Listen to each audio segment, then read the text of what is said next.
Welcome to the Roundtable Podcast. I am your host, Antonio Bushell. Now we have a very interesting pod today. If you didn't know, now you know. We back again, the Roundtable. Roundtable. Come on every Sunday. Thus far at 4:45 is our time that we do come on. And guys, we would love for you to share and like this pod. We want you to share and like this pod on all of our. I think I got some music playing, which social I shouldn't media have platforms playing. on our Instagram. Let me turn you that can even down. go on our YouTube channel. Show our YouTube channel some love. Yeah, show our because it's YouTube kind of channel some neglected love. right now. That's right. That's right.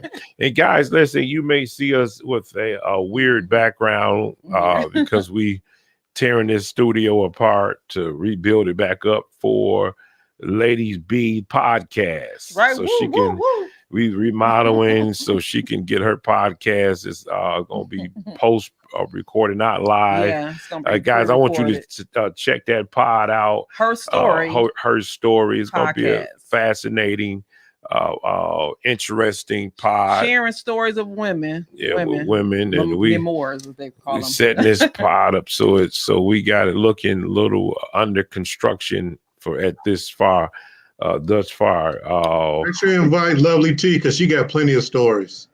Well, it's more of author driven. It's for book authors. It's book author driven. She probably got an author story too. Yeah. Whatever. Lord have mercy.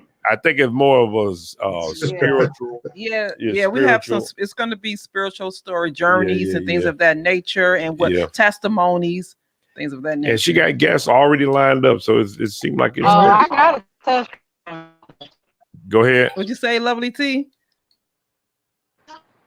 She Lovely T. She This froze. is her problem, right? She froze. She trying to be different and sitting on the porch as opposed to going where she normally is doing the podcast. She out here on the porch. on a beautiful day. Look, She got a God terrible would be signal. Her insulted. signal is terrible. We can't we got to hear her being intermittent the whole podcast instead of taking her butt where she always is every Sunday. Me, you, and our wonderful guests got to deal with this nonsense. That's right. I mean, Look, Miss Latifah, God would frown on us if we did not take advantage of a day like today. Okay, it is beautiful outside. Yeah. Okay, producer, please just extricate her from the podcast if she keep being intermittent. what is actually the temperature out there today? Yeah, what's the temperature today, guys? I think it's like 70 or about 70. It felt like 60. It felt like 60 to me. I don't know, 68 Really? or something. I don't know. I'm kind of chilly. I'm kind of cold. Yeah. Lovely T want them brothers to be blowing at her on the But I porch. do have on a. While she on the porch, she want the guys to drive by blowing, hi, hey, how are you? And that was she got her little hair, her little shirt. Oh, good. Depending on what time it is. Right. But guys, listen, Yeah, let's we digress. We just get into the pod, guys. Yes. We have an interesting topic today to talk about. It's more something Lady B put together. She's going to bring on our guests. But guys, listen, like and share this pod. Only because I think that Facebook is not allowing us to do watch parties. So you have to share and like it, like and subscribe to our YouTube page. Definitely go check our YouTube page out. We got a lot of things that's going to be coming out with this network. There's going to be other podcasts that's going to be coming out on this network. guys, interesting podcast. Pods is going to be definitely coming out, and we want you to stay tuned for more interesting pods that will be coming out pretty soon on this network. But guys, anyway, we're going to get into this topic. This interesting topic, and before we do that, we're gonna have Lady B to introduce our guest of today on this interesting topic that we're going to dive into.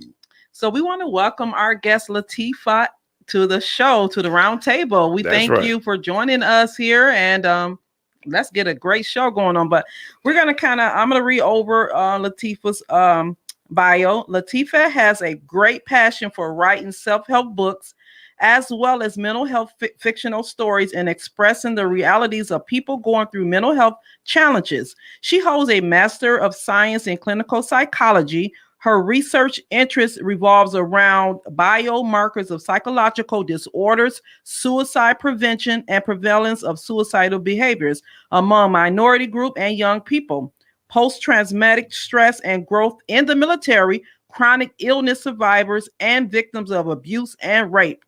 So we want to welcome you and thank you for joining us here on the round table. Thank you.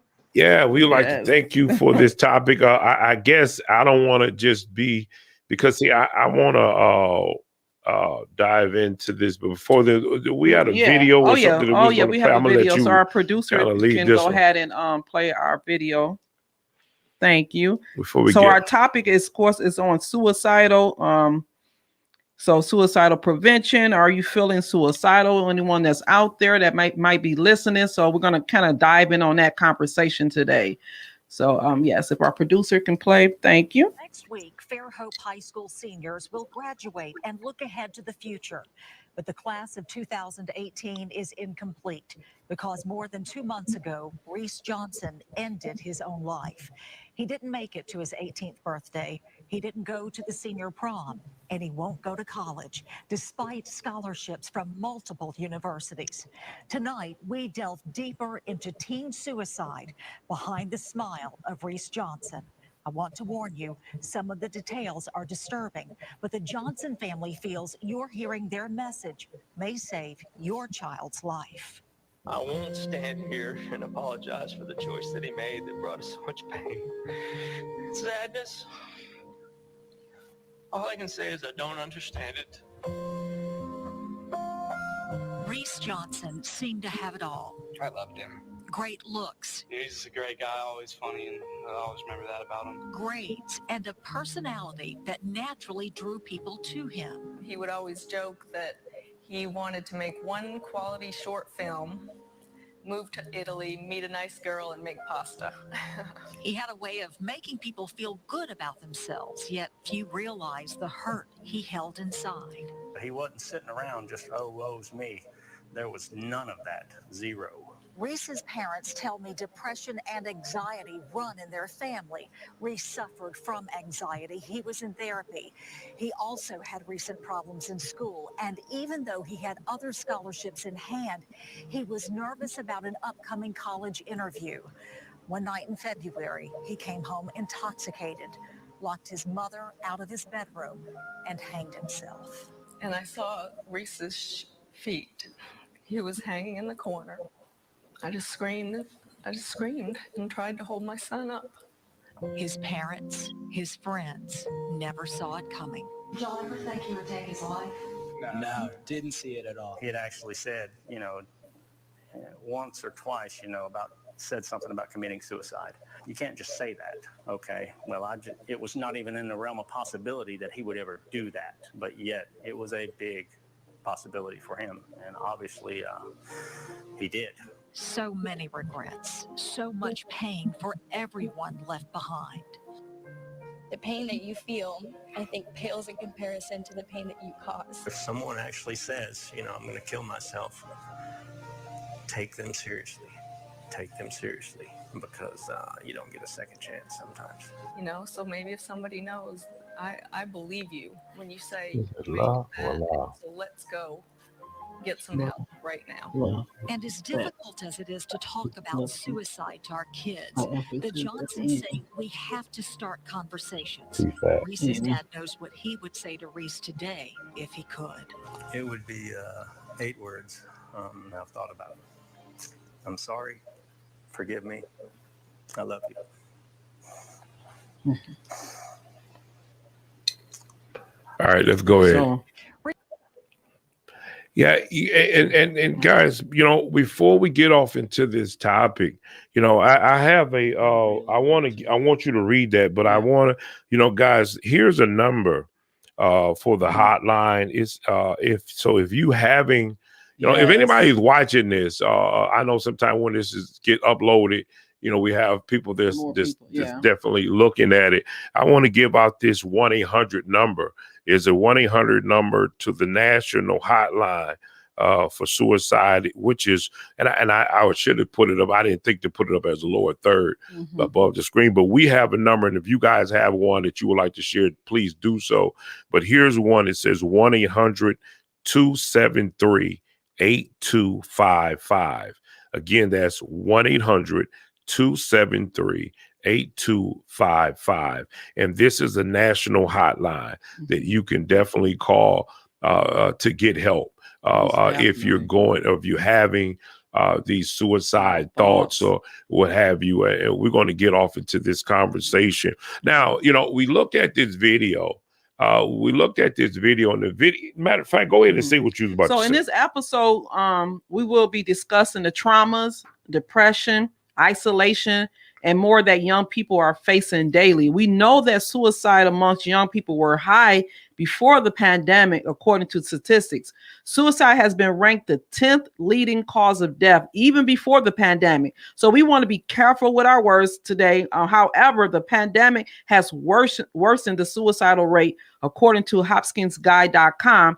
It states multiple reports based on the early months of the pandemic have not found significant changes in the overall rates of suicide. Yeah, and in saying that, before we get to Miss Latifat, I want to run this down to you guys. If we notice in this video, this guy was, it seemed like everything was going right. As though from the outside looking in, it seemed, like you said, he had the looks, he had the family, it seemed like the family, far as what we could see and hear, that he was loved, by his family members. And, it's just like everything was there. Almost to the degree of what we can think to be the perfect life, leaving and going to school, going to another country. And like you said, make pasta with the woman that he meets, having dreams. He had dreams. Yeah. Everything. And ambitions. Yeah. All of that stuff. And you just never know. And that's why we have the doctor here, or I don't know if I can call you doctor, but we have Ms. Latifat here to just to give us some understand this thing more. And I guess my first the first thing I would like to ask you, are there signs? Because here's someone we didn't hear, or we heard I think the father said, if someone's telling you that they're going to kill themselves, believe it. Now, are there signs from your studies or anything that you've dealt with? What are some of the signs that we can, I guess we could start it off that way. Yeah. So, for suicidal behaviors and attempts and completion of suicides, we realize that a number of kids or young people that actually talk about suicide sometimes do not complete suicide. Now we have to focus more on kids or young people that do not talk about suicide, because they are not showing warning signs. They are not depressed. They're not showing signs of depression. They're not isolating from people. They have, they're running their normal lives. But the fact that they're not talking about it doesn't mean that they're not contemplating suicide. So ideally, what I would say is a lot has been going on since the pandemic started with families. There are a lot of broken homes, a lot of fights between couples, and the children are saying this, so the children are more at home oftentimes.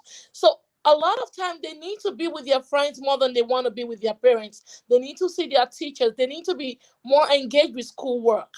So you could find out that even kids like this, their academic performance might even be okay, but it doesn't mean that the fact that they are contemplating suicide is eating, it doesn't mean that they have to report it.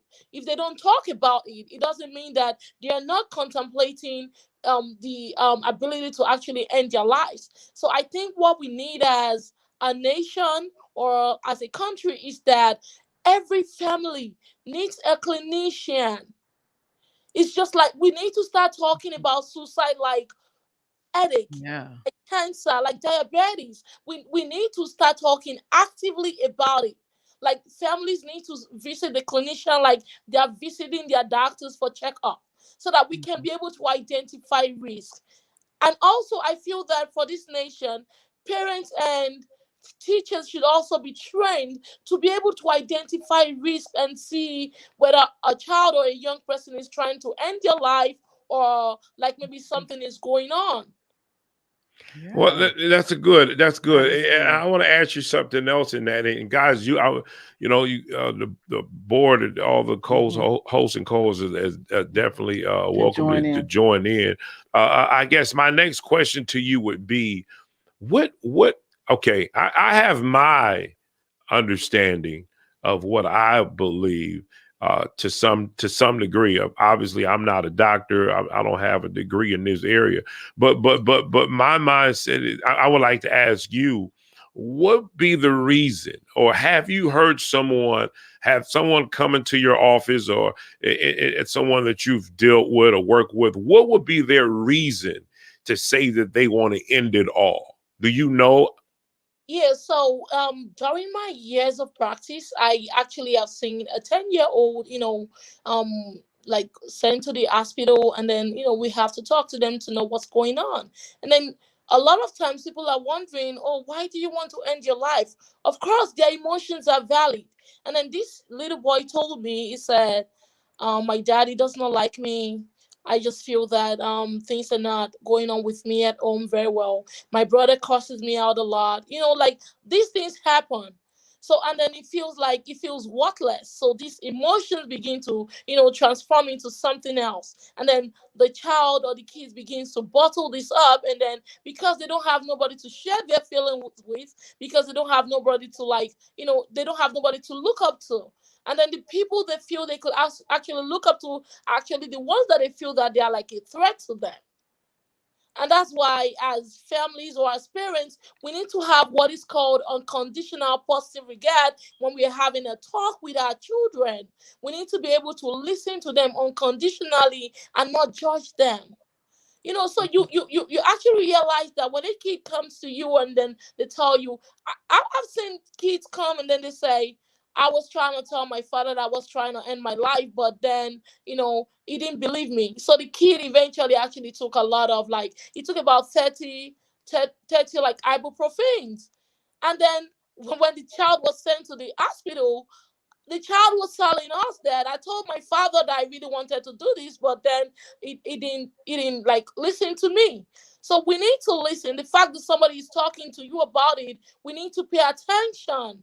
We need to be able to get them help out there. That's why I'm saying that as parents and teachers, people need to actually be trained on how to identify risk, because the more we are able to identify risk, the more we can actually prevent suicide from happening.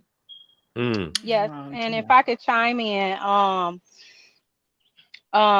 so first of all, I worked over a decade on our local suicide hotline, and so I wanted to add to what our guest, Miss Latifa, was saying in terms of um, a lot of people are often scared to ask, are you feeling suicidal? They may want to beat around the bush, like, you've been thinking about harming yourself, or, you know, but the reality is that people should not be, and here's the thought behind that. People think if I ask the question, then I may be planting the seed in their head.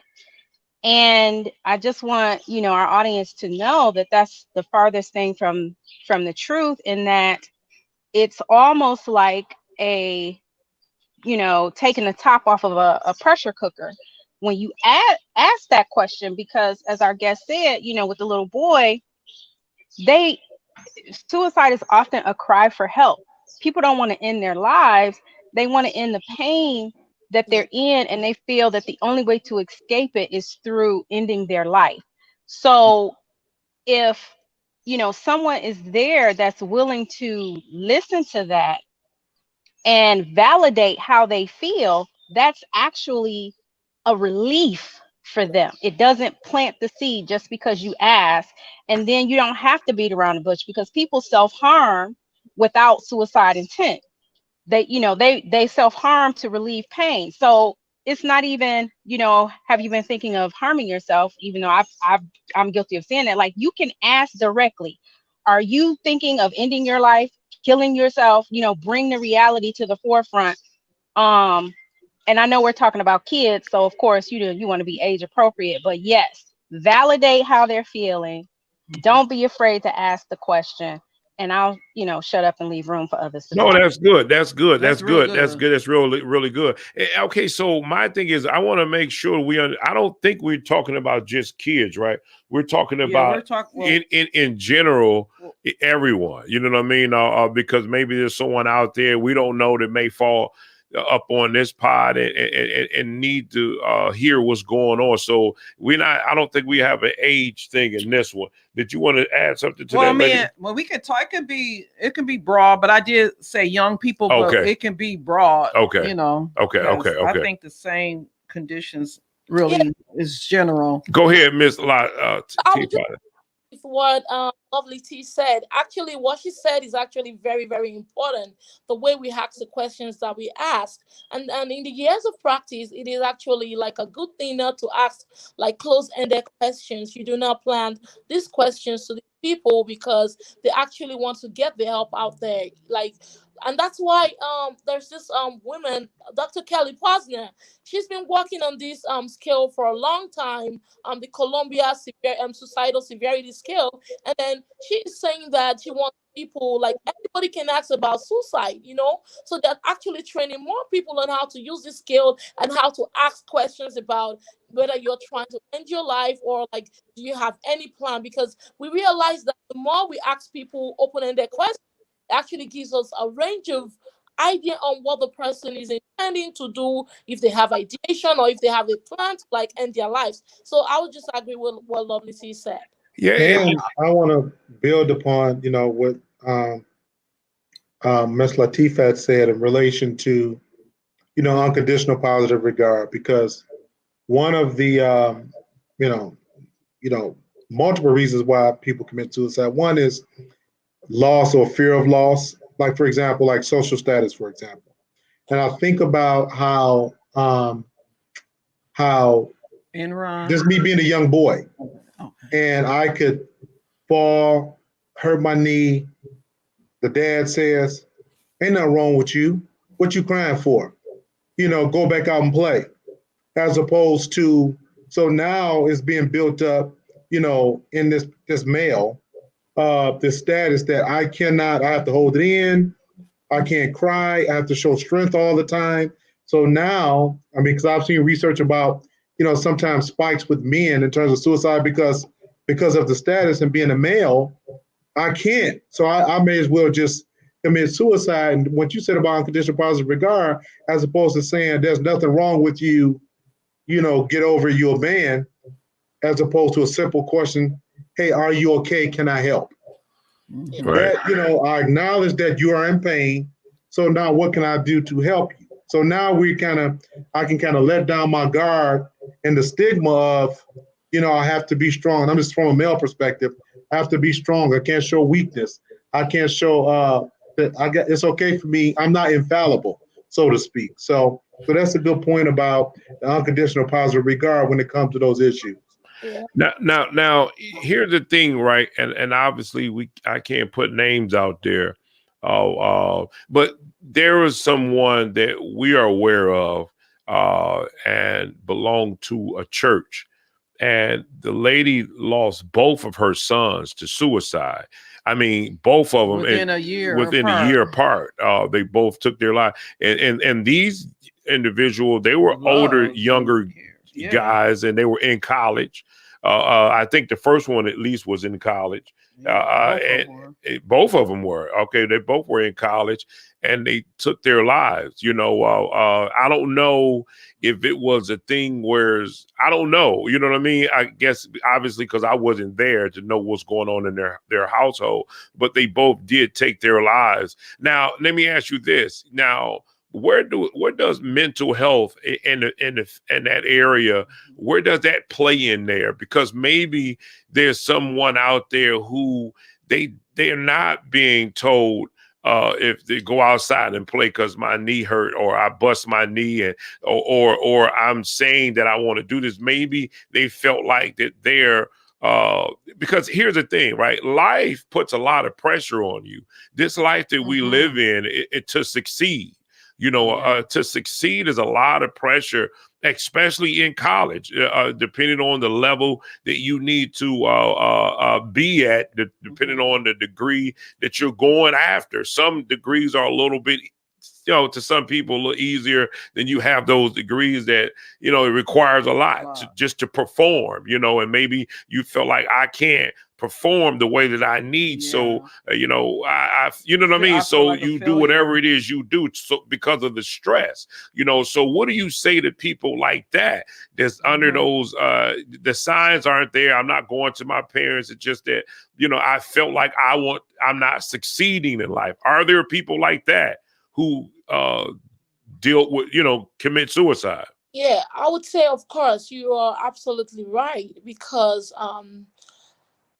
we have to look at certain things now. We have to look at certain risk factors. I'm looking at parental psychopathology, like if the parent is actually or if the parents actually have a likelihood or have been or are likely to be diagnosed with a mental health condition like depression, anxiety, PTSD, or something. So we could say that maybe the child or the young adult is also likely or predisposed to actually also be diagnosed with that mental illness. And then when we see things like this, we'll also have, say, like the person actually have had prior attempts or prior suicidal attempts, then you consider the person has like an elevated risk to commit to try to like end their life again, because they've attempted it before, and then there is also a likelihood that they are going to try it again. So I'm also going to say that I'm just going to use this example. Like during my years of practice, I had somebody that was diagnosed with, I think, bipolar disorder, and then he wouldn't talk to nobody. He wasn't talking to anybody, but he's actually this he was diagnosed with bipolar, so he's always drawing. He's always doing a lot of creative drawing, artistic images, and all that. But he wouldn't talk to anybody in the hospital. He wouldn't talk to nobody. Like when you ask him questions, he would just look at you. But then he was drawing. And then all of a sudden, one day I was just enthusiastic, and I'm like, I really need to see what this person is drawing, because sometimes you don't even know. A person might not say something, but there might be a lot in images more than what a person is saying. So I noticed that it was drawing the same pattern of image.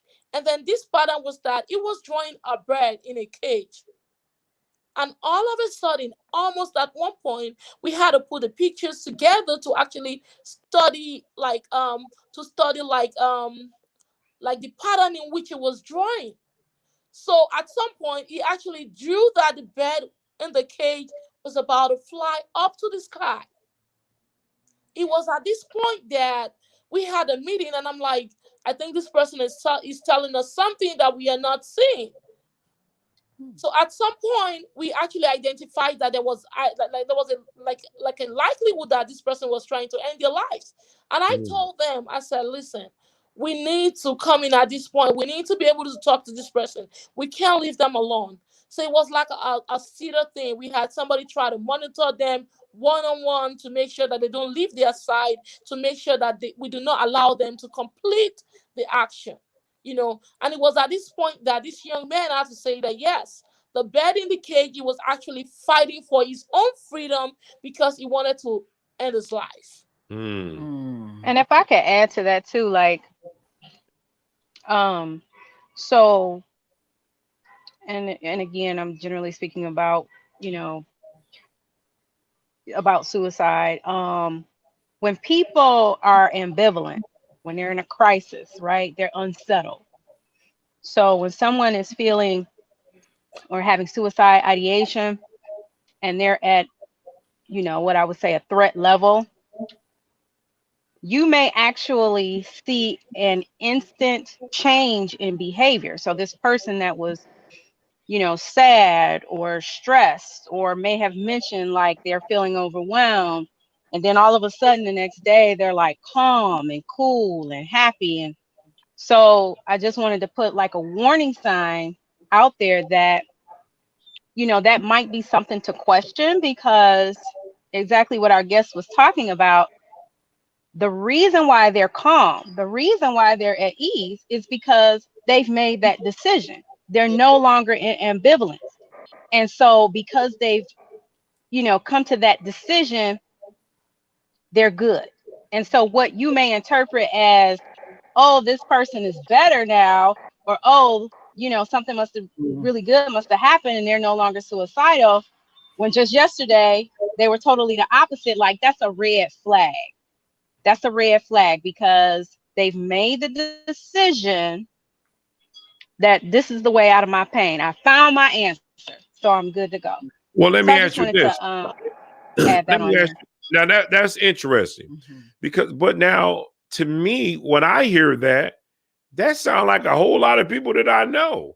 That one day they uptight, the next day they clear. I mean, they cool. That sounds like ordinary people to me. I mean, to me, I wouldn't know that to be a flag if I didn't obviously go Well, to and that's school. why I said at the threat level. And again, depending on how you know the person, you may not know these things. But for example, as our guest talked about, one of the things that puts people at higher risk are previous attempts. Studies show that, people who have suicide ideation can go for years, depending on the interventions, and never attempt. But once they attempt, that time cuts down more than half in terms of when they may attempt again.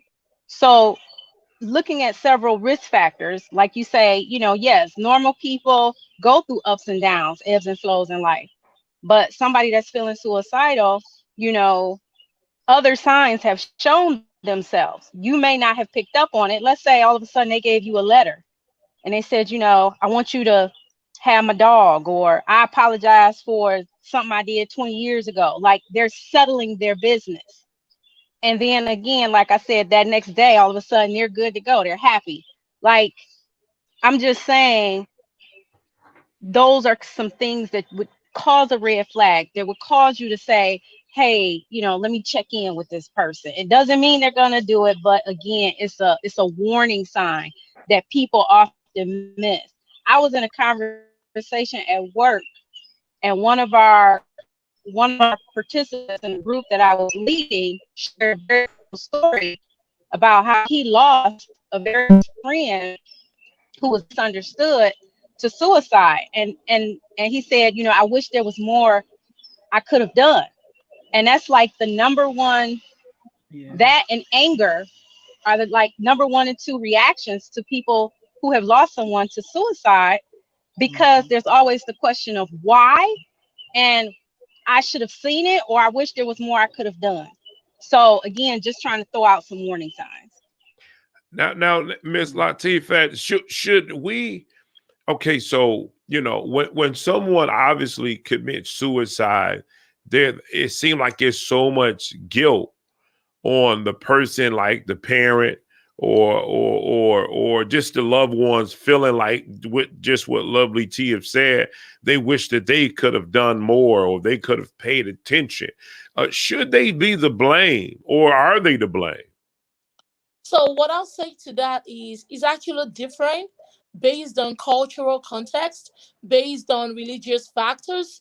They are like psychosocial economic factors that are all like, encompassing and that we have to put into action. For example, I would say that in the part of the country where I come from, when you tell your parent, for example, that, I'm trying to end my life, I think my mom is gonna slap you and tell you, where did you get that from? But then in this part of the world, because we have more data, because we're not just working with ordinary statistics, we're working with pile of statistics that like people have compiled over time. So when you say things like this in the hospital, they're gonna make sure that they try to like tell you to stay back in the hospital. But from where I come from, nobody really cares. Like they do care, don't get me wrong, but then it's not like they look at it culturally and they say, you must be joking, go sit your ass right there. So what I'm saying now is, remember that sometimes people do not even live a suicidal note. Sometimes we don't even know the causality of the death until maybe autopsy or something tells us that, oh, this person had completed this suicide, and then this is what happened, and this was how they ended their lives. It's a lot of people that will be blamed, even the friends that were not there, even the people who were there, even the person who tried to end their pain also had thought about so many things together before they tried to end their lives. So it's a whole lot of things. Even the church would also say, oh, we wish we were there for Brother Paul. He wouldn't have been dead by now. A lot of people, even so many people, even the people that were never there, will also say, oh, we wish that we were there. So I don't think that we need to blame ourselves now. What I'm thinking is we need to work more on identifying the risk factors. We need to work on the ability to be able to prevent suicide. We need to work on, the government or the national key stakeholders trying to make sure that we have accessible and equitable mental health resources for all communities, because that's what we need now. In the days where people can no longer go to the hospital, more of telehealth is going on. Like I said, every family needs a clinician. How many clinicians do we have out there? Like, how many people are willing to help? How many people are willing to go out of their way? And for most part, I would want to say on here, like, the clinician is not the boss. The person who is actually going through these emotions, they are the boss of their life. So you cannot just tell somebody, no, don't commit suicide. You cannot yell at them. They are the boss. You need to be able to let them understand that you do understand how they feel, and you're trying to get them help as much as possible.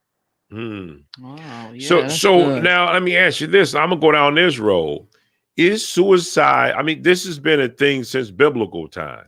I mean, it's been since biblical. I mean, how do we fight back?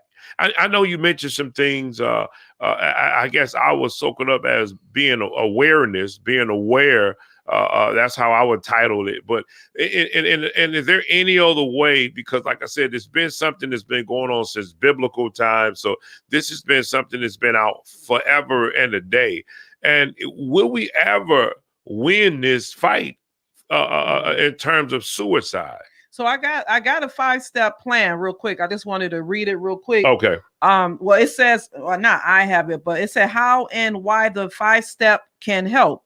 Number 1 was asking the question, are you thinking about suicide? Communicate that you're open to speaking about suicide in a non-judgmental and supportive way. Then number 2 is be there.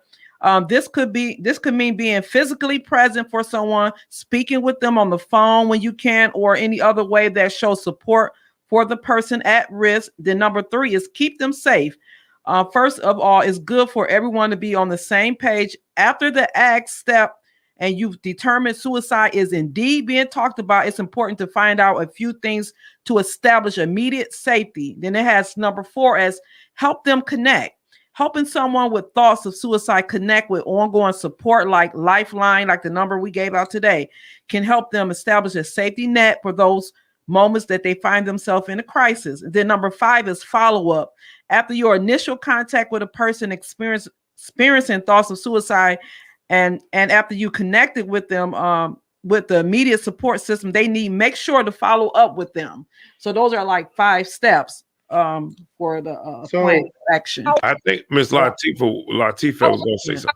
That I was going to say something like it's just like you said, it is a lot.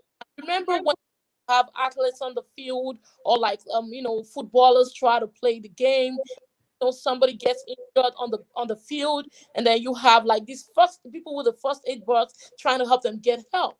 So with our emotions, I think what we're going to be looking at here is a lot of psychological first aid. We actually need that a lot. And like she just read out those 5 action plans, it's like it cuts across all contexts now. Like, for example, like the steps you actually read out, some other persons have also tried to shrink the step. Like we have the QPR, the question, persuade, and refer. We have the OJ. The OJ is A is for assessing risk, L is for listening unjudgmentally.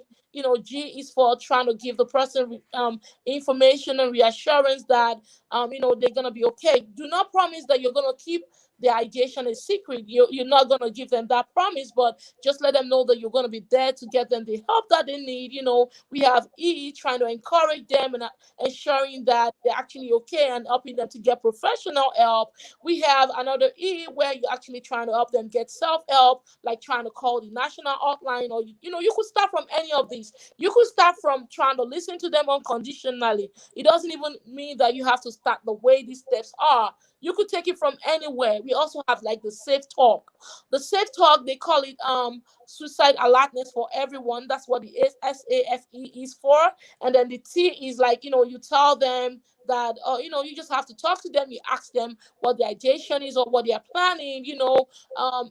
Like there are a lot of things out there to actually look out, or like but I feel that psychological first aid should also be taught and incorporated into the school systems, into like, so that into the nation building, so that people will know when something is happening or something is about to happen. And it's not until when it happens that people are going to be like saying, oh, I wish I knew that he was actually trying to end his life. Or I feel when we plan, we can get more resources. We can be able to prevent suicide more than what is happening right now.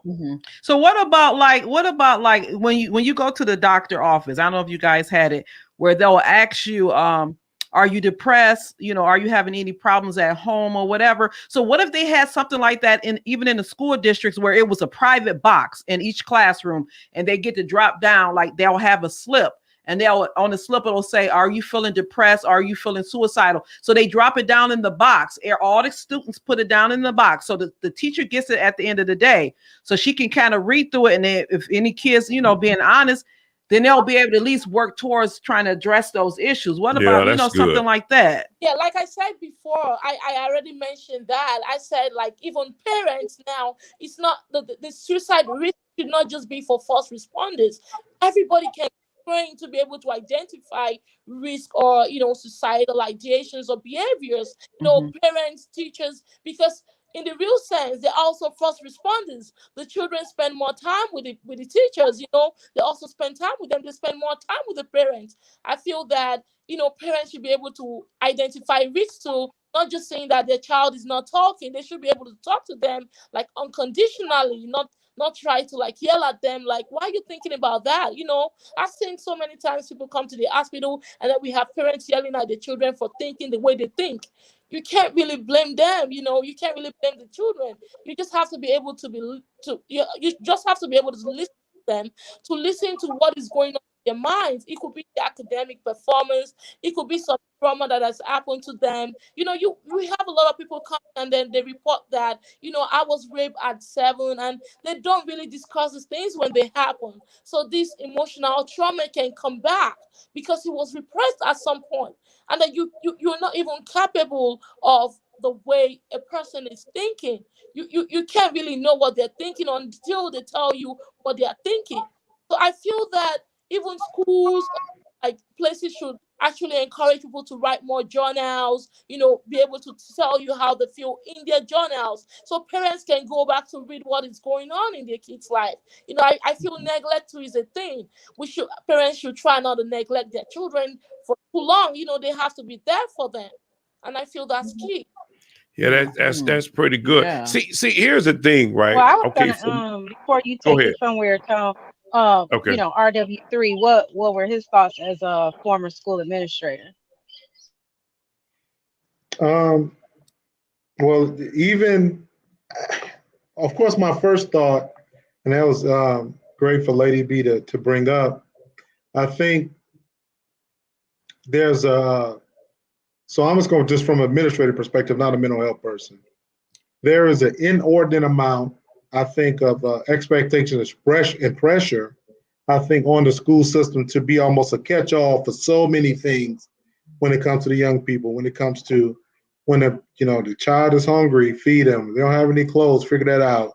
If, like you said, suicide is so many things that so I do think that's a great idea. But to the larger point, I think it's a community, a holistic effort in terms of prevention, awareness when it comes to children or adults in general.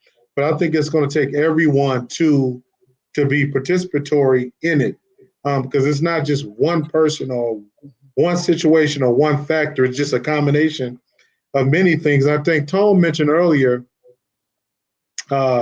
I'm a paraphrase, about, in terms of winning the fight with it. I think it's impossible to, because if someone wants to commit suicide, they can and they will.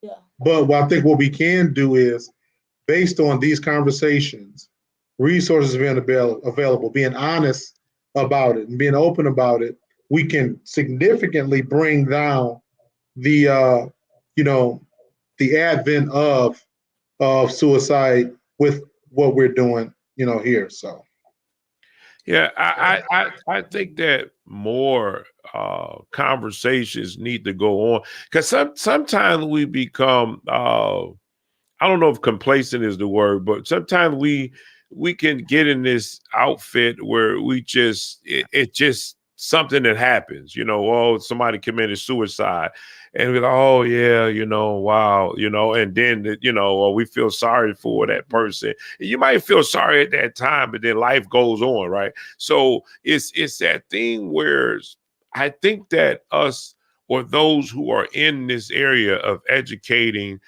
whether you're a psychiatrist, whether you're a counselor, whatever it may be, I just believe that we're called bigger than just college and then just go work a job. Yeah, I think it's bigger than that. I think, and that's why it bothers. Well, I can't say it bothers me because that's everybody's business. I just think that life is a gift. And I believe that we're not, sometimes we just, we want to be a doctor when we call to be a lawyer. We want to be a lawyer when we call to be a school teacher. We want to be a school teacher when we call to be such and such. And we just in all these positions, but there's a talent, I believe, that we all have. There's a gift that we've all been given, but you have to know what that gift is. Because why would I say that? I remember a time when I was in, I think it was OCC Community College, and here's the English, I forget the teacher. No, it was the government. I forget the class. I don't know why I forget the class, but anyway, she was here's the professor. This is the professor. She was confused in the class. She was sitting there looking at us, and she was like, "Oh wow, I just, it's not going well with me because, I don't know if I'm gonna even be able to keep this job, and we were encouraging the professor. We were sitting there encouraging the professor, and we told her, I'm gonna talk. It don't matter who you is. I'm gonna say something to you. So I'm like, she started talking, and I'm like, well, I said, well, this is all that you do is teach the class. She said, yeah, this is all I do, and I was doing that part-time. And I said to her, I said, well, you have to dig deeper. I mean, okay, you're a teacher, but it's something greater. We call greater than just to teach. It's something else that you can take that teaching skill and stretch out and do more with it. How creative can you get? I'm saying this for a reason, to go back on what lovely or Lady B said about the box. What am I saying? that just because I'm a history teacher don't mean I'm a history teacher. You know, I need to find a way to take that resource or those abilities or those creative skills that I have and take it to another level. Maybe that would be if I'm a psychiatrist or if I'm a counselor, where because I understand, and I'm talking to somebody out there, that I understand why people do what they do, or I have enough research. How can I create that and make that into something to make it farther than me just pulling people in the room and counseling them just to get a paycheck? Because that's what we are now. We got more people out here who working just for a paycheck than they are actually caring about a person because it brings in money to their home. They don't have that heart for that type of job, but it pays well. I got to pay my bills. And I think sometimes that we are missing it because we put a paycheck before the career. You know what I mean? We actually put the paycheck for the career. And I think we as professionals, we need to start digging in deep to say, hey, is this what you called to do? Because see, I'm going to tell you this. I don't want nobody teaching me. I don't want nobody helping me if you ain't called to do it. If you're doing it just for a paycheck, I don't need to talk to you, because guess what? Your heart is not in this. You're just in it just to get a paycheck. And see, that's why they say, and I can go on my rants. That's why they say so many schools have failed their students, because you have so many teachers now who, and this was, I think this was on Mildred Gaddis back in the day, where they was talking about how many teachers was just teaching, but they didn't love what they were doing. They didn't, in fact, some of them didn't know how to teach. You know what I mean? But it was because of the paycheck. So I guess I'm saying is we have an obligation. We have an obligation. If we feel that we're called to something, take it to the next level. Don't just take that and just sit behind a desk. What else can you do to be creative that can help change a life? And that's good you said that, because I remember our kids working in the schools, and it was some kids that were coming to them who wanted to commit suicide, you know, because they were dealing with some things at home and they didn't want to go. They didn't even want to be at home. But all this time, the school wasn't even, wasn't in tune. It was just like that kid was just alone. Oh, that was terrible. In this situation. So that kid could, if it wasn't probably from our daughters talking to this kid every day, that kid probably would have went home and killed herself. You know what I'm saying? So, and to add to that, see, here's the thing. One thing that I know, we do media, right? But me and my wife and my family, our anointing, we're called to kids. So that's where our anointing is. It's not a teaching thing for us. We spend a whole lot of money helping kids and designing boards just to minister out to kids in situations. And add that, this young girl it was a couple of them that was dealing. My family had to bring in a suicide to talk about suicide. In this class, we brought police officers in. I mean, see, here's the thing. That's what we get back to. Knowing where your gifts are, knowing where you're called to do, so that you can do it on another level, a great level that's actually helping people. And I think when we get there, we're missing it. I mean, again, you can't save everybody. Everybody is not going to be saved. You're going to miss some people. But if you're at your best, I believe if you're at your best, if you know this is what you called to do, and you're not just going and pick up a paycheck, then you will pay attention if you're in these areas to say, I can be more of a help to my society. Because guess what? You can have something that I don't have. There's a talent deep down in you that it can spark the whole world. It can blow up the whole world, even in this area where you can come up with something that I don't know, but to say, well, in my studies, I noticed this and this and that. What if I come up with this? What if I come up with this plan? Maybe this will help in this area. And so I am shifting it to the degree to say that, us as health professionals, let's get more on our jobs. Like I said, maybe this don't apply to anyone, but maybe it does. Maybe it applies to somebody who just been going to work just to go to work. And then another thing, how I know that it's really rampant in the schools with the kids. Of course, we got we say, oh yeah, it starts with the parents. But sometimes what if that child is in a dysfunctional home, and that parent ain't even in their right mind. Yeah. So we as the school, we got to be that. We got to step in the gap. We got to step up. And another thing, I remember us going into some schools back in the day. It was a school we did our Stop Think Talk at our program. Yeah.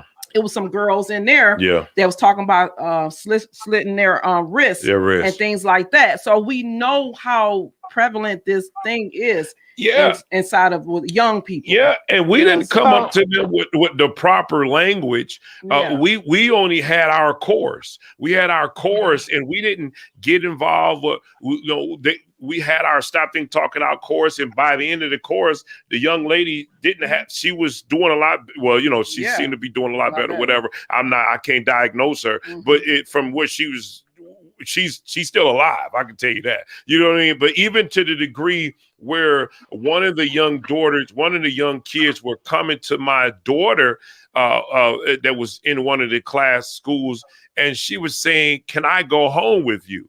She just kept asking her, "Can I go?" And this was a white girl. I'm just be honest. This is a white girl. She said, "Can I go home with you, Miss Bouchelle?" Yeah, they want to say they want somebody they feel they can talk to, because they want to get out of that pain that they're in. It's not most of the time, and I know that there's more recent studies out there.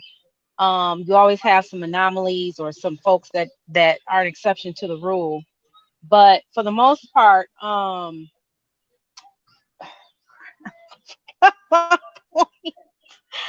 the most part, what was I about to say, guys?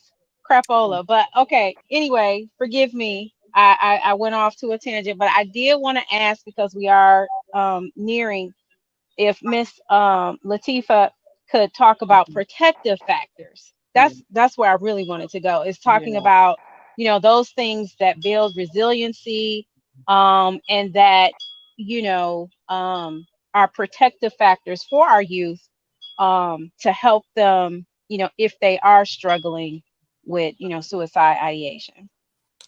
I would just like to add, before I continue, that when we keep talking like this, I would not want to forget children or individual with special needs. How do they communicate what they're trying to do? This usually hurts me a lot when I see a lot of people that knows with autism, they bring them saying, this person was trying to life.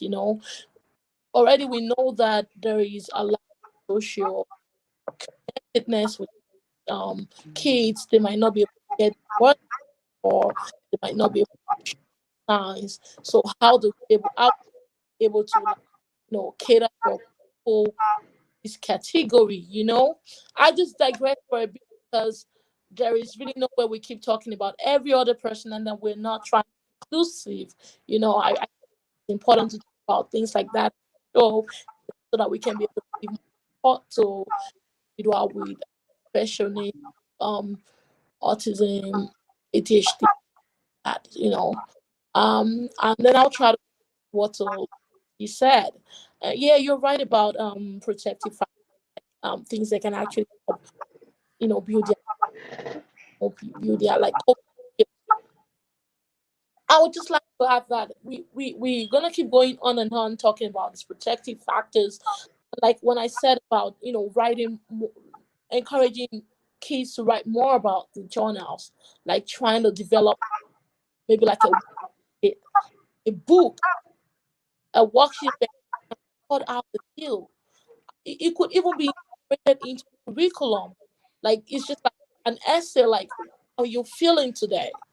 A lot of times people don't understand that these things are actually important, because if you're asking somebody how they feel, you're asking them to report it on a workbook.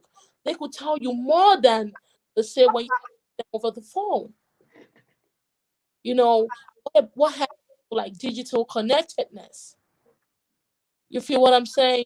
So I feel that all hands need to be on deck when we're trying to help children or young people try to, build coping skills like resilience, like other mechanisms that can actually make them be assertive, that can actually make them keep going on and on. But remember, we are human. We have some malleable processes that can actually make us at risk. What about rumination? What about what do they call it? They call it thought. I think they call it like wandering thought. These things we might not be able to might not be able to like know how to control for our cognition, because sometimes it might just be beyond just telling somebody to calm down. What about people trying to continue to take their medications? Medication science. So it goes like both ways. We can keep saying all these CBD things on and on, but what happens to the pharmacodynamics of everything that is going on? What happens when a person stops their medication? Yeah, CBT is good. We can build these protective factors, but we should not forget, like, this medication is also important. If they're telling you, be on your medications, do not skip it. It is for a reason. I feel everybody just needs to come together to, like, be strong. We need to be there for ourselves. Check on your neighbors. Like, try to know what's going on. Hello, I just want to check on you. Even that alone can actually prevent somebody from trying to. Yeah. Yeah. And the language that we use in talking about suicide also matters. When Yeah. you say somebody try to commit suicide, I feel sometimes it might be a little bit harsh because it's like we're trying to glorify suicide. So a lot of times we try to say, oh, somebody was trying to end their lives, or it could be more subtle. I'll Yeah. just that. No, that's good. And like I said, because see, I'm a detailed person, so I got to make sure that I get this point across. The reason why I said what I said is, see, like I said, suicide has been going on since biblical times. It's been something that's been out here for a very, very long time. And guess what? It's we could just do the best we can do, and try to inform our those individuals, put a lot more awareness out of it, and how you can get help. But again, I made my statement for a reason, and I'm going to stick with it. Is that even though that's one of the cases, another part of it is that you as professionals, we have to be on our A game. We have to be on our A game and don't miss the calling. Some people, we have a lot of young people that's going to college now. They're getting these degrees. Start trying to figure out what it is you want to do, and not just get through school and grab any college course. Try to figure out what it is you actually want to do and be the best at it that you can actually be. In our family, we just had someone who just became a doctor, a pediatrician, something that she wanted to do. When I had other young people who wanted to be a doctor only because their parents wanted them to be a doctor, so they end up dropping out of school altogether because there was too much pressure on them. So I'm saying this because, believe it or not, that makes a difference. That being something that you're called to do matters in this society. Well, we can keep talking about, what to do, how to do it, what I did, but if you're called to do something, more passion, it comes in that, and I think that will actually help a life out. But Tom, let me, for the sake of the audience, because I'm thinking about, so people can truly understand. I guess the most simplified way you could say it, if somebody said to you, how do I know that I'm called to do it? How would you respond to that? Because you're saying, be sure you're called. So for our audience, if someone asks, they're listening, they said, hey, how do I know if I'm called, Tone? How would you communicate that to them? How do they affirm that they're called? Well, see, here's the thing. The way that you will know, the way that I tell individuals about, because it matters, that first you know, first of all, it kind of starts with something that's already there.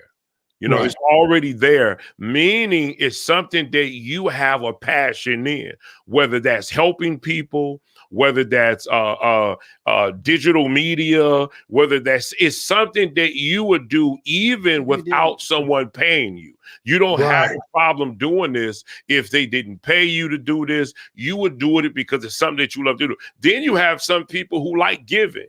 They just love giving to people. They love giving their time. They like giving their resources. They love giving. They're charitable people. And those are just some signs. A lot of things you will know it within your own self. But guess what? Then there's some people who will go to school and they'll get into a career or a subject or whatever, and they will excel in it. They'll excel in it, and it's something that they actually love doing while they're there. Because before I got into media, I didn't know I liked it until I picked the camera up.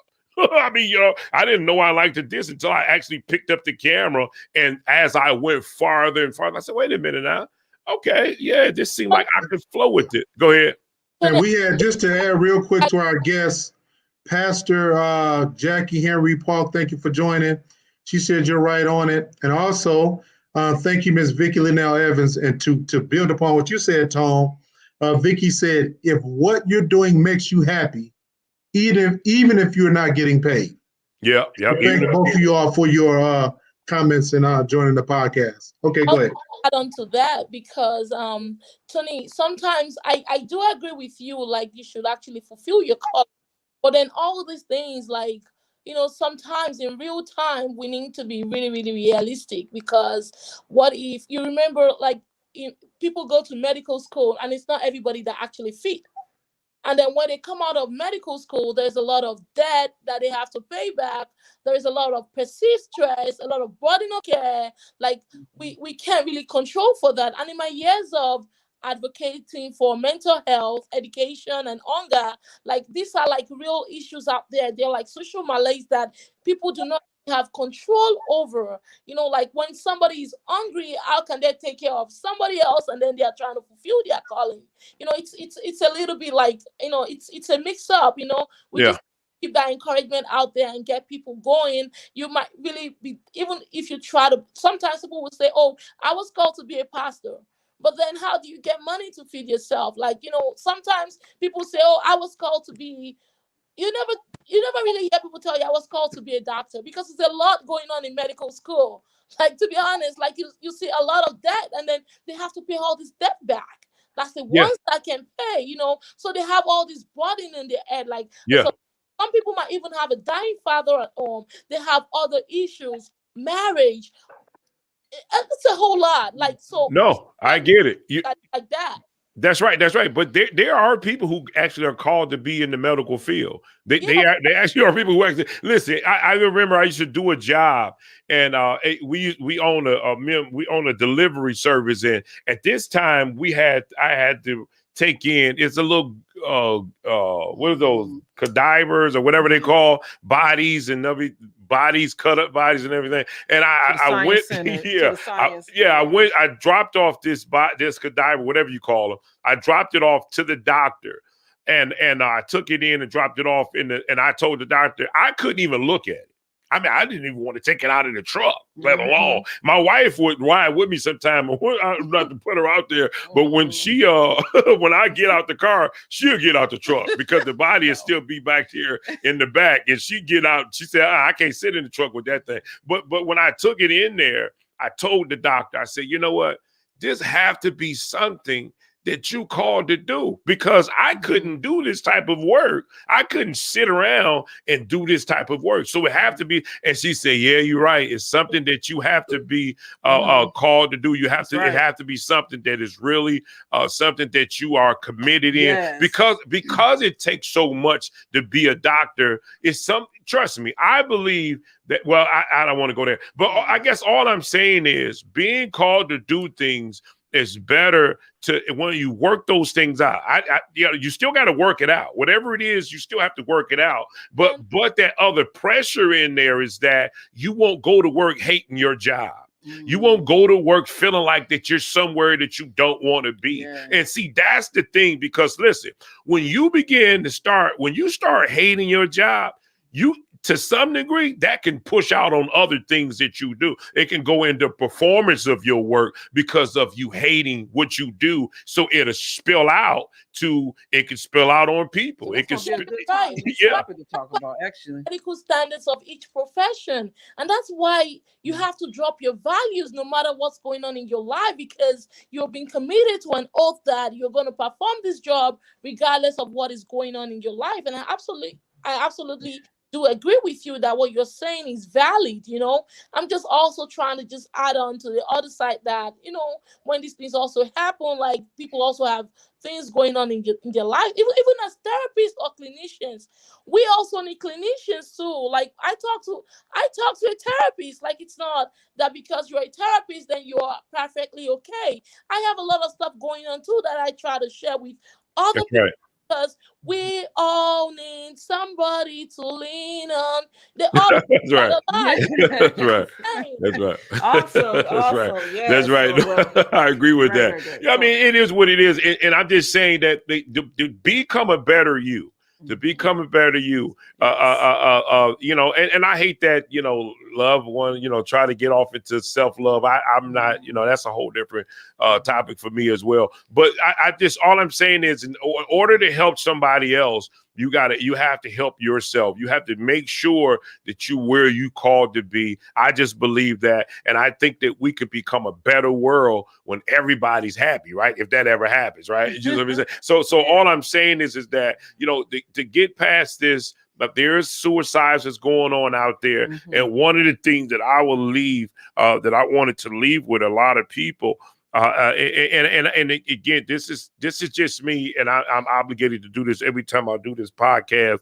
Where I'm, listen, what I'm about to say doesn't represent the people on this podcast. So I'm going to make sure I say that. So, but in Romans 10:13 says, "Everyone who calls on the name of the Lord shall be saved." And what does that mean to me? What that means to me is that even when you're out there, and you're in those predicaments where you want to take your life, you know what I mean? When you feel like you're down and out, when you feel like, nobody cares, when you feel like, nobody understands, or just stress of the world are on me, and I don't know how to overcome. So I feel like if I just end it all, this would be the end of it. You get what I mean? But I'm here to tell you that if you call on the name of the Lord, even, and this for those who do believe, or try it. Even if you don't, just try it. See where would that get you. Call on the name of the Lord. Understand that God loves us. He loves all of us. He loves you. And see, I have to leave that there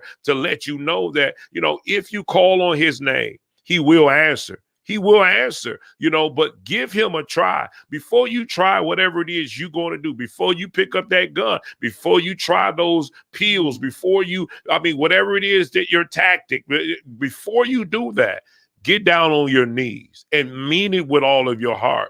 Call on his name, or call somebody else up that that know how to pray or know how to talk. Do those things. Try to before you jump out there. Before you make that move, let this be an option as well. Let me call such and such who I know God, or let me find a pastor, or let me find somebody in my community who I know that, that was a prayer, or they know how to pray, or they know something about God. Do something in those areas. That's all I know. That's the teaching that I know. I'm not in the books, and I can't, but I can tell you about God. So, and that's my teaching that I will leave with you. Yes. Call on his name, and let's see what the answer be. So we praying for all those out there. Real quick, Carl, and we got to get a testimony. We appreciate it, Miss Vicky Evans. She says she's a survivor. Spirituality is the only person that delivered me from suicidal thoughts forever. God is the only person. That's right. So thank you, that's right, Vicky, for that testimony. That's right. That's awesome. See, there it is. That testimony right there. Yep. God don't never come back, leaving us, whatever he do, come back void, So, so guys, they say, again, we hope this has been a help to you. Yes. I want to leave this number again out for you It was because popping across the screen. Oh, Right good. there. There's a number. I 273 definitely want you to know that you can. There is people. I wouldn't be right, or it'd be incomplete if I didn't say that there's somebody that you could talk to. You know what I mean? Out there, and there's definitely someone else out there that you could talk to. But hey, listen, guys, we love you. There's not enough. Love is not spread it out enough to say that word. And I'm not saying love as just in a romantic love, but an agape, love, that unconditional love that Yah has for you, that God has for you. You just got to seek that out, that benevolence, that goodwill, that esteeming one another. We have to learn how to do that to one another. And if we do that, maybe that can be an antidote that will go along with this process. And that's how I will leave this podcast to you. So guys, we thank you. Thank our guests. We thank our guests. A great conversation and that we've had with our guests. And again, I have to make that clear. This what I said because I don't want everybody to think this is a religious pocket. This is me saying that. This doesn't go for all of the people on here unless they want to apply to it. But I'm just telling you that this is not for everyone on there. Everybody on this podcast is speaking religion. It's just me, just me, just little old me. Right, you're absolutely right. Even in practice, we actually acknowledge people's religion because it's very, very important. You ask them if they're Muslim or Christian or what they believe in, and it's also part of what we actually include in the safety plan or like the plans that we have for people that are actually at risk or people that are trying to end their lives. Maybe they could turn back to the church or the mosque or whatsoever that they believe in for support. So I feel that's good. that factor is also important. Listen, even in 12 steps, in 12 steps, I don't know if it's step 1 or 2, we come to believe that a power higher than ourselves can restore us back to where we need to be. Mm-hmm. I mean, so it goes broad that by myself and on my own, I can't figure out. I need something bigger than me. Yeah. To help my restoration process. That's right. That's right. Awesome. So y'all gonna have me shouting in a minute. I'm just playing. Nah, let me cut up. No, just but anyway, But so we digress from all of that. Guys, we thank you for the pod. We thank you. We thank our guests for her great information and her educational background. Lovely T. We think we have counselors, guys, or social workers on this pod, so we have a favor in that area. Most where we have some people that have the educational background. They surprise me every day, every time we come on the pod. I know Lovely T. She did her thing today. They surprise me every time we jump out there. I think because she was sober today, she was able to contribute. So so God, we just but we thank you. What time is it? What time is it? Is it time to end? Yeah, it's time to end. So I'll talk about the Bill Cosby next. I was going to chime in because y'all know he came up for parole and they rejected it. They rejected him. I wanted to talk about that, but maybe we'll talk about it next week. It won't get too hot. I definitely wanted to get into that one. You know what I mean? That Bill Cosby situation. He said, "I'm gonna do all of my time. I ain't never gonna admit to take no classes." Yeah. Well, he better do them classes. It's a whole nother conversation. All right. Well, no, we'll get there. But we thank you. We out of here. Like and subscribe. Sign in. That's right. 3 strikes. All right. That's